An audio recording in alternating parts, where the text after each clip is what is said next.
Hindi na makapaniwala si AD, hanip tong si LeBron James, wala pang All-Star game pero nauna nang mag-showtime. Kinalmot pa si LBJ, tama na daw sabi ng kalaban pero ayaw paawat, hype na hype tuloy ang Lake Show.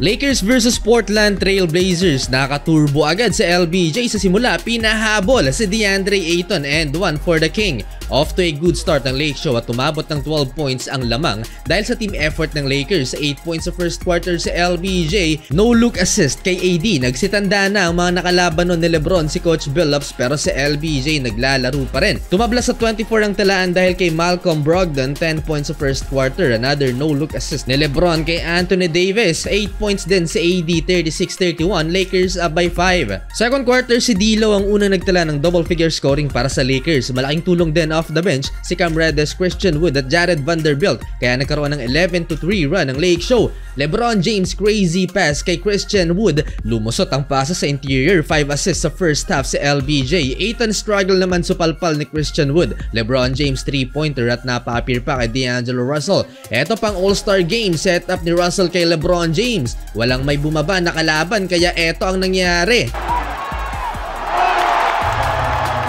Lobo ang lamang ng Los Angeles Lakers, 67-54 halftime, led by D'Lo, LBJ and AD combined with 36 points. Trivia muna tayo mga idol, alam nyo ba na ang NBA debut ni LeBron James ay nauna pa sa kapanganakan ni Scoot Henderson ng rookie ng Portland Trail Blazers. Third quarter, Anfernee Simons, sumabay pa si LeBron James at DeAndre Ayton. Mga idol, pinosterize si Anthony Davis, alley-oop dunk. Sumagot si D'Lo, corner 3-pointer. And Austin Reeves mukhang may nakitang body sa court, long 3-pointer. And back-to-back layup, biglang naging aggressive si AR-15. 15 points for Reeves, Lakers up by 16. D'Angelo Russell, third 3-pointer, 21 points na for D'Lo. Good vibes naman si LeBron James, parang trend downhill. Another and one opportunity for LBJ. Hirap pigilan si LeBron James lalo na sa transition, kaya naman itong si Scoot Henderson nakalmot na sa braso si LBJ, dahilan para masugatan ng superstar ng Los Angeles Lakers. 22 points ang biggest lead ng Los Angeles Lakers. D'Angelo Russell almost logo shot. 103-87, malaki ang lamang ng Los Angeles Lakers.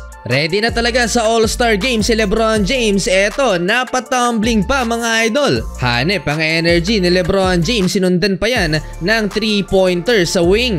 Hindi pa tapos si D'Angelo Russell, another back-to-back 3-pointers for D'Lo. At dito na tuluyang na-hype si Anthony Davis, patalon-talon na sa bench mga idol. 29 points na so far para sa point guard ng Lakers. Problemado na si Coach Chauncey Billups. D'Angelo Russell, behind the back fake, now you see me, now you don't. Easy layup for D'Angelo Russell. Halfway nilabas na ang starting 5. Dahil sa laki ng lamang, nakapagpahinga agad si LeBron James. Panalo mga idol ang Los Angeles Lakers. 34 points si D'Angelo Russell, 28 si LeBron, 14 points, 14 rebounds naman si AD.